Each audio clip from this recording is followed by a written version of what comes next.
Hello and welcome to the DLLS Mavs pregame show, coming to you live from very chaotically cold Dallas, Texas. It is currently 21 degrees outside where I am, which is not far away from American Airlines Center. My name is Bobby Corella. Joining me is someone who is inside American Airlines Center. He braved the conditions, folks. Many said he couldn't do it. Many doubted him, but Ron Harrod Jr. made it to the AAC to see Luka Dončić and the Lakers take on the Dallas Mavericks. Ron, how are you? I'm doing good. I made it. My side street was like completely frozen, so I was a grandma out there going about 5 miles an hour on those back roads. But your boy just wanted to make sure he made it. Also have an electric vehicle, so my door was ice shut, which I forgot these cars are terrible for this type of weather. So I had to like climb. My back right door wasn't, so I had to go there, then like just climb through the car. It wasn't fun, but we're here. And I did. Frozen shut? Here. How does that even work? So you put like your thumb in the door handle and it comes out, and that's how you grab it. So because it was ice on top of that part, you can't even put your thumb in there to do the thing. So yeah, that was not fun, but yeah, we've made it. AC, the energy feels very up. It's absolutely packed in here in all the rooms. A lot of people walk in the hallways. Even though it's very icy and cold outside, a lot of the fans are still here. I think it's still going to be a packed house. I mean, maybe the weather maybe stops a couple of people from coming, but the Mavs fans want to see Luka Dončić, and that's just the truth. Yeah, I mean, that is obviously the reason for the season. Now, it's hellacious weather outside. If you are at the arena, Ron, you are at the arena, but if you watching this are at the arena, drive home safe, get home safe. If you're still en route to the arena, well, I hope you're playing this over Bluetooth and not holding it right up to your face. All right, because driving safety matters, folks. It is cold outside. I braved the conditions myself. I went out to my patio to try and show. I was going to show you the view from where I live for the out-of-towners to show what it looks like in Dallas right now. First off, that was a really dumb idea because it looked very small because I live on the 40th floor of my building. Okay, just kidding. But also, I went out there in socks, and my patio is covered in frozen rain. And so now the bottom of my foot hurts really bad, and it's a little wet. So I'm performing through adverse conditions as well as everybody else. But, Ron, it seems like – so I live pretty close to the arena, and anytime there's a game, I can kind of – you look outside, you see a bunch of people in jerseys. And there was kind of some hustle and bustle starting as early as 5:15, 5:30 in Victory Park. How many people are in the arena right now? There's already a good amount of people. I would say more, just from being here early a ton. This is one of the bigger early crowds. That doesn't mean that the in crowd will be just as big or bigger, but people that wanted to get here early are already here at the AAC. I mean, even I normally get here around a certain time. I got here 15 minutes earlier just to give myself room. If something weird happened with the car or if it took long enough to get here, I think a lot of people are kind of having that same mentality, either maybe getting on the train for the first time to, stay safe doing that way, or they're driving. But even, me getting here early, I got a chance to catch Anthony Davis doing some warming up. I mean, we all understand he had a left hand injury. It was saying about 6 weeks he would be out. It's about a month now. It's about almost 2 weeks ago. He had a small wrap on his, injured hand, but he was doing some work. He was dunking. He was using their small gold ball that Mavs assistant coach Phil Handy. I'm not sure if he invented the small ball or that's just a part of it. I don't know if it's made of gold, but it is gold. Yeah.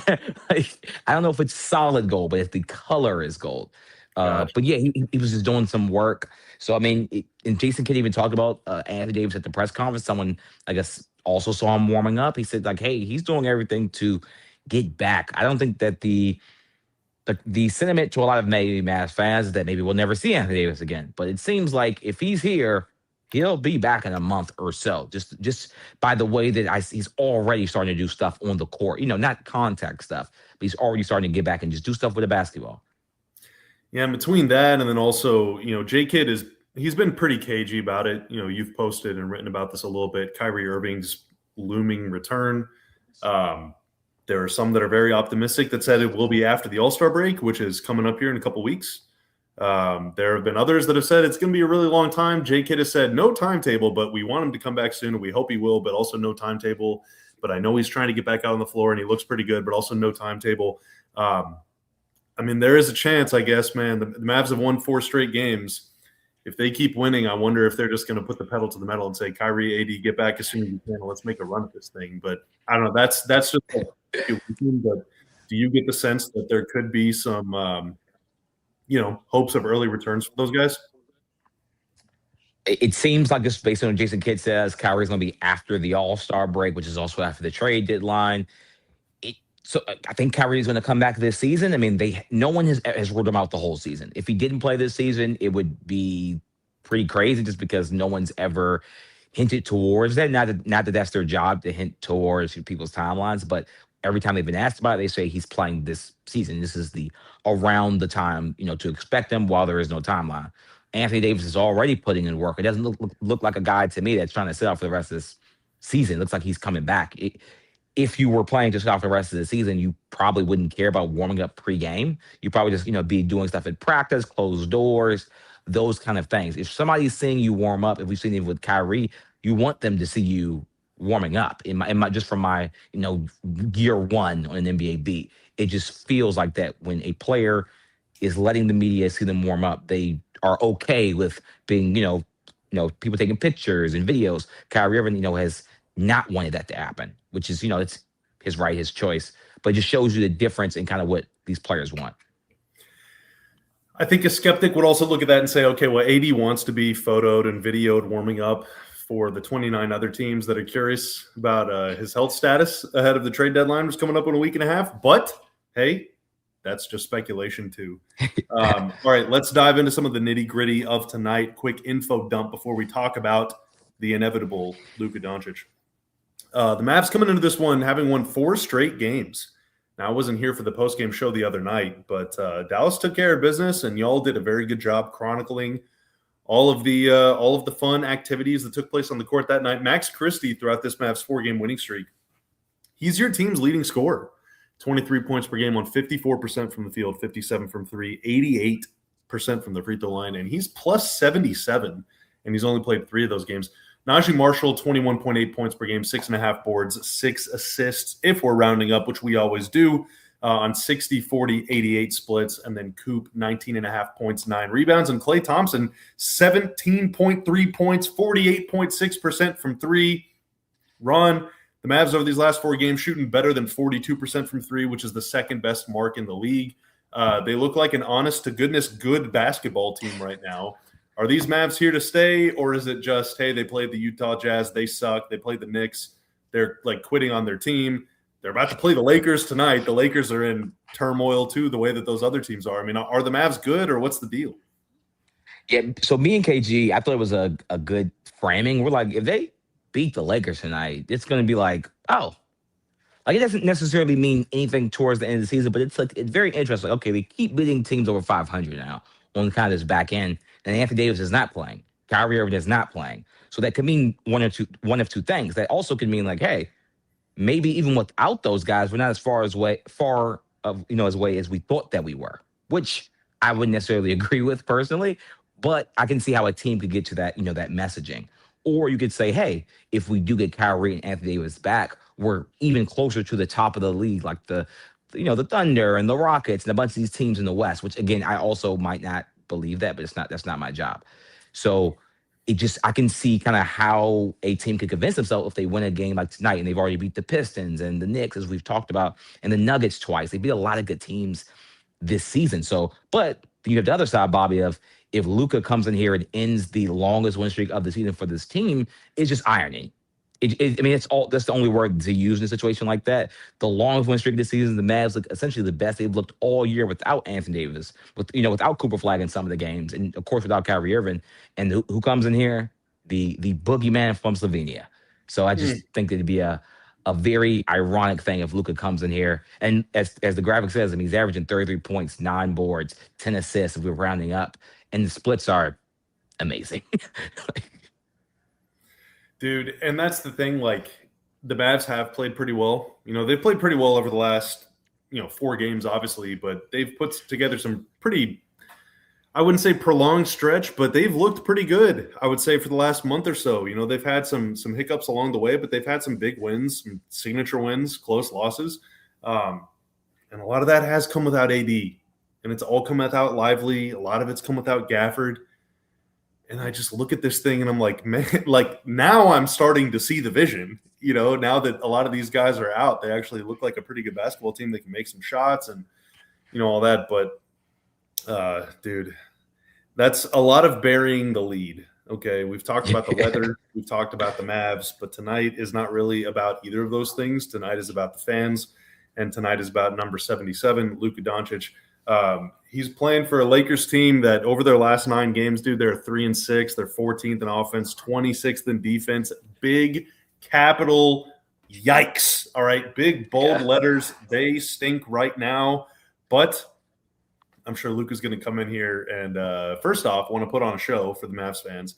Second, put on a show for the nation. And 3, send a message to the guy that got kicked out the door a couple months ago that he is still that dude.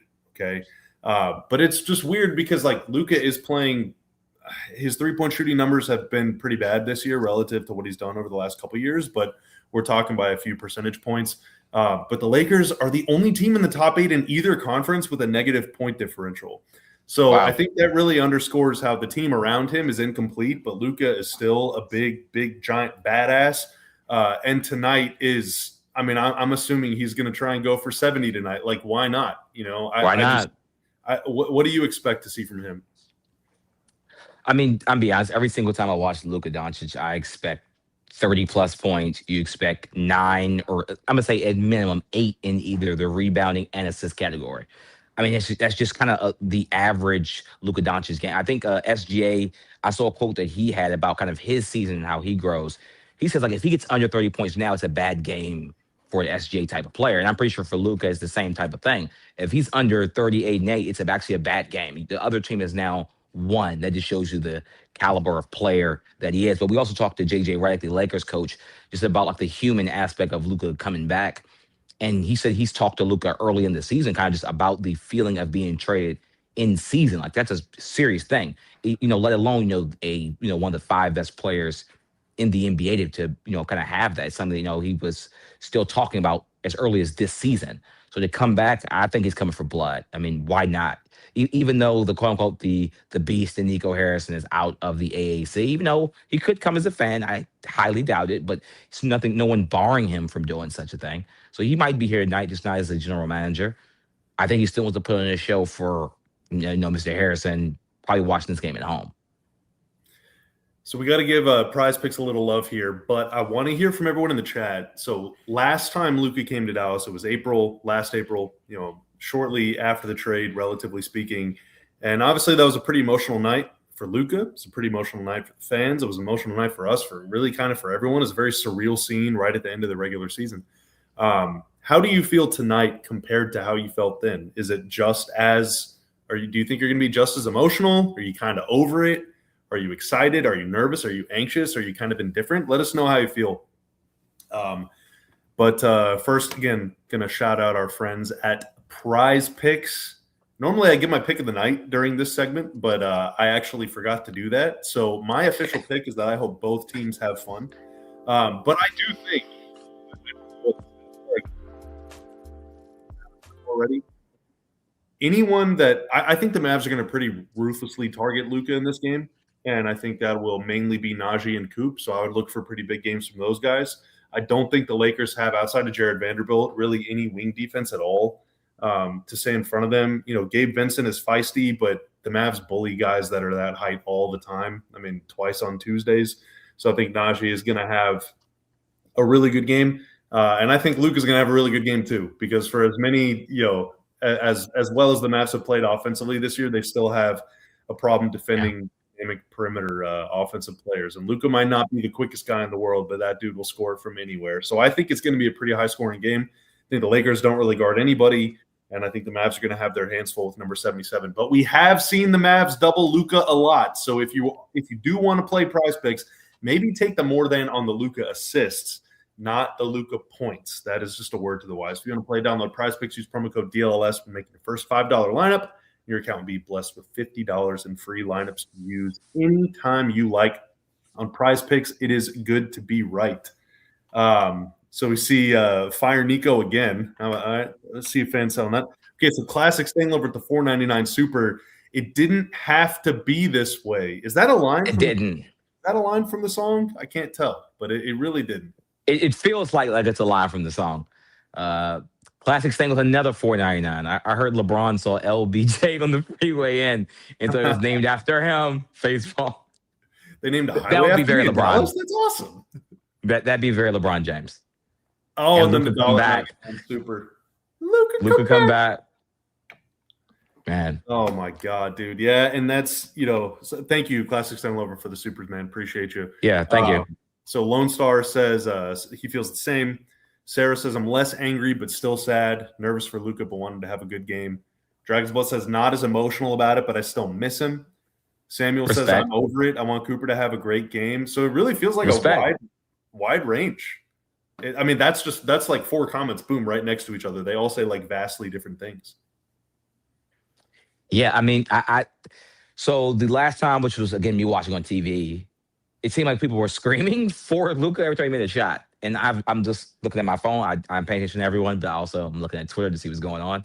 And it seems like as Luka's warming up, fans are screaming for Luka. Now, those also might be Lakers fans, but if I had to guess, there are some Mavs fans also screaming for Luka Dončić. So if he's making threes and step backs, are people going to be like upset at the AZ? Are people going to be happy? I'm talking about Mavericks fans to be specific, because I'm assuming there's going to be a ton of Lakers fans. I mean, Lakers fans travel historically. It's very cold, and those Lakers fans like their warm weather in LA.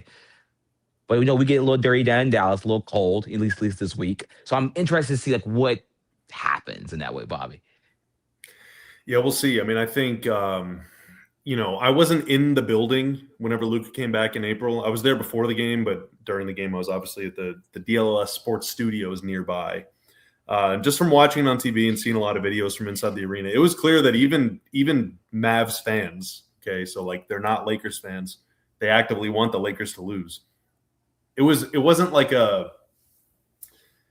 don't know. Once the game started, it wasn't sad. It was almost like a celebration of Luka. Like everyone was just happy, and he was cooking the Mavs, and people were just loving it. So I would expect it to be kind of like that tonight. Even if you're in the building wearing a number 41 jersey or any number other than 77 jersey. Let's say you got a flag. Let's say you got a knife jersey, dude. Who's got a Najee Marshall jersey? Stand up and make some noise. But I'm guessing that every single person in that gym tonight, no matter what colors they're wearing, is going to be rooting for Luka to have a great game. I guess it just depends on, do you want the Mavs to win or do you want the Mavs to lose? But I think everyone wants Luka to score 50.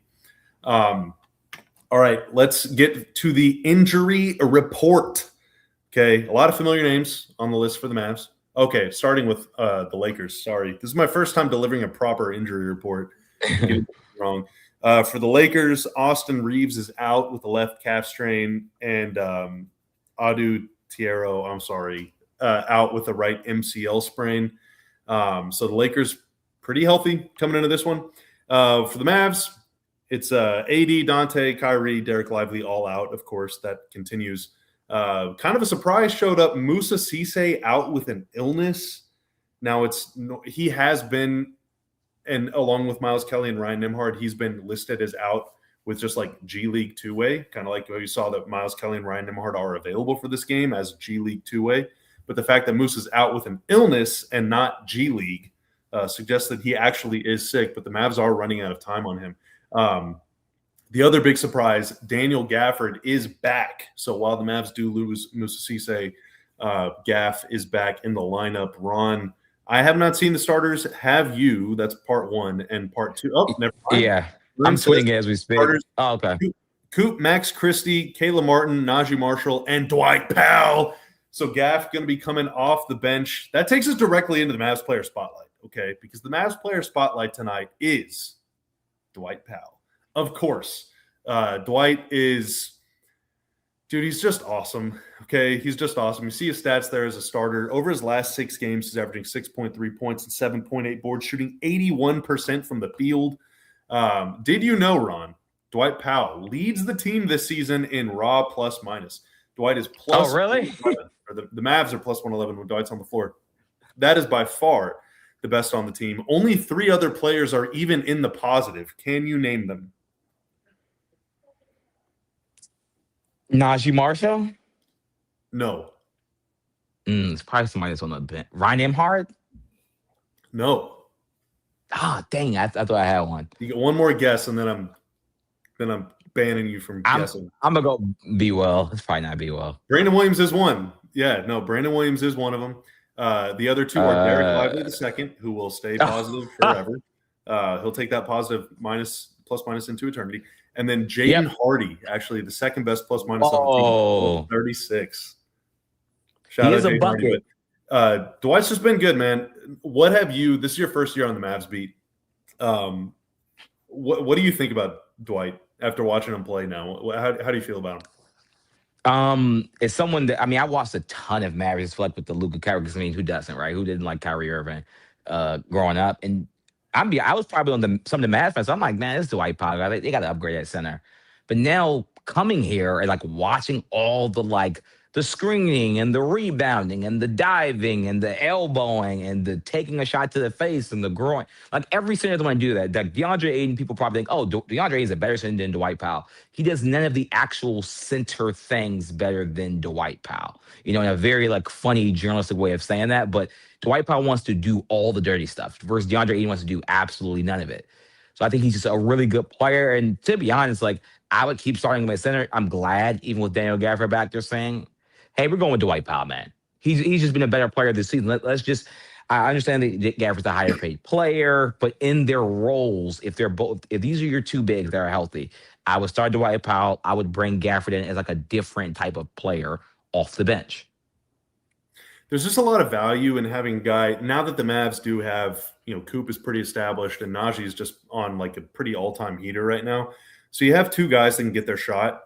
And Clay's heating up, and the Mavs have this sort of foundation of an offense in place now. There's a lot of value in having a guy out there that is just going to work to make those guys' jobs easier. He's not trying to get his own. He's not trying to touch the ball. If he never had to touch the ball, he'd probably be cool with it. But he is never going to stop working to get guys a clean look, whether it's screening for them or clearing out or running the floor, filling a lane, talking, communicating, springing them loose, whatever he's got to do. He's going to do it, and there's a lot of value in that. And many, many, many, many, many more talented players than Dwight have come through Dallas over the years since he's been here. It's been more than 10 years. It's been, good God, crazy. 12 years that he's been here. Many more talented big men have been here, and many have been worse at their job than Dwight is. Many of them, most of them have. $5 super from Nirvana. You're starting a franchise. Who you got? They're all the same age. Dirk, Luka, or Coop. Oh no, Ron, you can't do this. This is only because he paid money. We probably have to answer do we have to answer? We have to answer it. Oh, we do. I'm biased. I'll own it. Dirk, I'm biased. I don't care. Dirk, it might come to be 10 years from now, 15 years from now. Let me think. There's a chance that Dirk will be the worst player of the 3. There's a chance that Coop will have a better career than Dirk. Luka obviously is putting up stats Dirk never even sniffed. Now, whether Luka can win a title and all that stuff, MVP, whatever. Coop, obviously a very long way to go, but give me Dirk, man. Coop could average 50 a game, and I'd say that's cool, but Dirk is still my GOAT. Yeah. I'll just say Luka. I think Dirk's a top 30 player ever in the NBA. Luka's clearly not a top 30 player already. It's really tough. Dirk's probably the correct answer. I'll just say Luka. Coop is just way too young. I think he probably has the best build of player, but year 1, you just can't go Coop already. That'd be kind of crazy, I feel like. Wildcat says, Ron says John Wall. You better not. You better not. I wouldn't say John Wall. John Wall's my personal go, and I do love John, and I hope to see him one day, even though I guess I can't probably say what I would like to say to him in this job. But still, what are you going to say to him? I love you. Oh, okay. I probably can't go that route. Hey, man, I really respect your game, and I have to go that route. But no, Coop is over. I'd probably actually be honest with probably say Coop over John's career. John has a great career, but Coop I think will have a better career than John Wall did. He's off to a great start. Both #1 picks. Another $1.99 super from Classic Stang Lover, dude. Heck yeah. Wish I could go. I hope the fans pour out the love. I'm sure they will. I'm sure that there's going to be, I hope, the road conditions aren't as bad as I thought they would be, but they're definitely worse than I would feel comfortable driving on. But I'm just one man. Respect. Hopefully, people that do come to the game are able to make it here safely and stuff. But it is kind of a shame that it's probably not going to be completely packed due to the weather. But I'm sure that everyone that made it they're going to empty the tank tonight, dude. And I know, Ron, you'll be writing about all of that and on our site later, but then also capturing a lot of that on social throughout the game. One last note on Dwight, too. So since Dirk, back to the plus-minus stuff. So Dwight, number one plus-minus on the Mavs this year. Since Dirk retired in 2019, all right, since my John Wall retired in 2019, can you guess the Mavs' cumulative leader in plus-minus? I'm going to guess it's Dwight, isn't it? That's a good guess. No, it's actually Luka. But Dwight is third at plus 610. Wow. Yeah, plus 610 points over the last, whatever that would be, 6 or 7 years. Number 2 on that list, Dorian Finney-Smith. Wow. Certainly helped that he was not on the team last year whenever they were losing a lot of games by 1 million points. But Dwight is third at plus 610. Ron, I don't have any keys to the game or X factors because it's basically just like, I don't know what the vibes are going to be like. First off, I don't know if the Lakers are even going to show up. Like physically they're there, but I don't know what their deal is right now. I know they have a lot of bad players on their team. But like, they just look like a mess right now. Basically, I'm going to keep it $1.50. So for the Mavs, if you want the Mavs to win, you're playing the Lakers at a pretty good time, but I'm going to be watching 77. That's it. That's all I care about. I want to see what Luka's going to do, and I want to see what Coop's going to do. Yeah. One, I feel like I didn't do my job because I didn't say Coop was on a minutes restriction tonight. It's a 30-minute minutes restriction. So, like, probably plays 34 minutes in that case. If we're just going by trends here, I think Coop's going to attack Luka. We talked about that in the pregame. Coop has been really, really good over the last month. It's a very smart basketball thing to attack weaker defenders or slower foot defenders, whatever you want to categorize as. I think he's going to attack Luka. Austin Reeves is not playing, but I think if Reeves was, he would have attacked Reeves. Tonight, they do have Marcus Smart in the starting lineup. I just tweeted out the Lakers starting lineup. He probably is going to go after Jake LaRavia, who's not a bad defender, but not a great defender either. I'd go after him. They just have too many targets. They have too many targets. Like Marcus Smart can guard. I wouldn't attack Marcus Smart often. Very low center of gravity. He's not the same as he was, but he's still a hell of a defender. Sure, That's one of the guys I would stay away from. It's only one guy. Right now, Coop, they got Coop and Najee, so whichever one Smart is on, you can just go to the other. And Caleb Martin can guard. So I don't know who Caleb Martin will start on. We didn't even talk about that. Who's going to start on Luka? It might be they're gonna Najee double. Marshall. They're gonna put Najee and Coop. Stop it! They need to stop that. And they're gonna bring Dwight, and they're just gonna send everyone. So the goal is to lose the game. Then the goal is to lose the game. No, I think that's what they're gonna do. I think they're gonna double Luka, and they're gonna play LeBron straight up, and they're gonna dare whoever the worst player is on the floor to shoot. They're probably gonna let Marcus Smart take 15 open threes. Marcus Smart, yeah. Basically, just I just wouldn't double the best passer in the league, or if one of the best, whatever you want to say, one of the best passers in the league. Because like, okay, you can double Luka. Like, okay, what if we swing this to LeBron? LeBron's also one of the best passers. And what if LeBron gets it to another open man? It just feels like a revolting will of like bad basketball. But I think Jason Kidd will adjust. He's a good coach. Hopefully he'll adjust. We'll see what happens. Well, we'll see, because neither team could get a stop to save their lives for most of the game the last time they played. Hopefully tonight there's a little defense, but also I do want, like I said, I want everyone in that building to get a show tonight, all right? And I know Luka and Coop, and I know all those guys are going to make sure that they get just that. Ron, any parting wisdom before we get you out of here? I know you got to get to your seat. Really, I'm excited to see Najee Marshall compete tonight. Najee Marshall does not back down from anybody. Luka's his friend. He said that multiple times. That does not matter if Najee Marshall. If you've seen him against the Pelicans, he does not care. He'll go at Trey Murphy. He'll go at Jose Alvarado, who these are guys he's outwardly said are his best friends. He wants to compete. I think he's going to compete against Luka tonight. I think it's going to be fun. And then lastly, LeBron, I don't think this is his last season because we know LeBron, but it could be technically. to possibly see LeBron in his last time at the AC. Again, I don't believe that, but it is possible. We have to say that. Can be cool. So I think I'm also going to be looking out for that. Well, enjoy the game. And Kevin Gray, by the way, I should have mentioned, obviously is not on the pregame show. He's not going to be on the postgame show either. So, Ron, you and I will be in touch during the game to figure out when the heck you're going to be on the postgame show. But until then, enjoy the game. And I guess I'm not going to say goodbye to you. I'm just going to say goodbye to the viewers. So, hey, if you're watching at home or at the arena, wherever you are in the great wide world, enjoy the game. And we will be back with you shortly after the conclusion of the Mavs' impending beatdown, asterisk, of the LA Lakers. Win or lose, we will see you then. Until then, enjoy your evening, enjoy the game. And yeah, this is the DLLS Mavs pregame show. Bye. We all sitting like the mayor.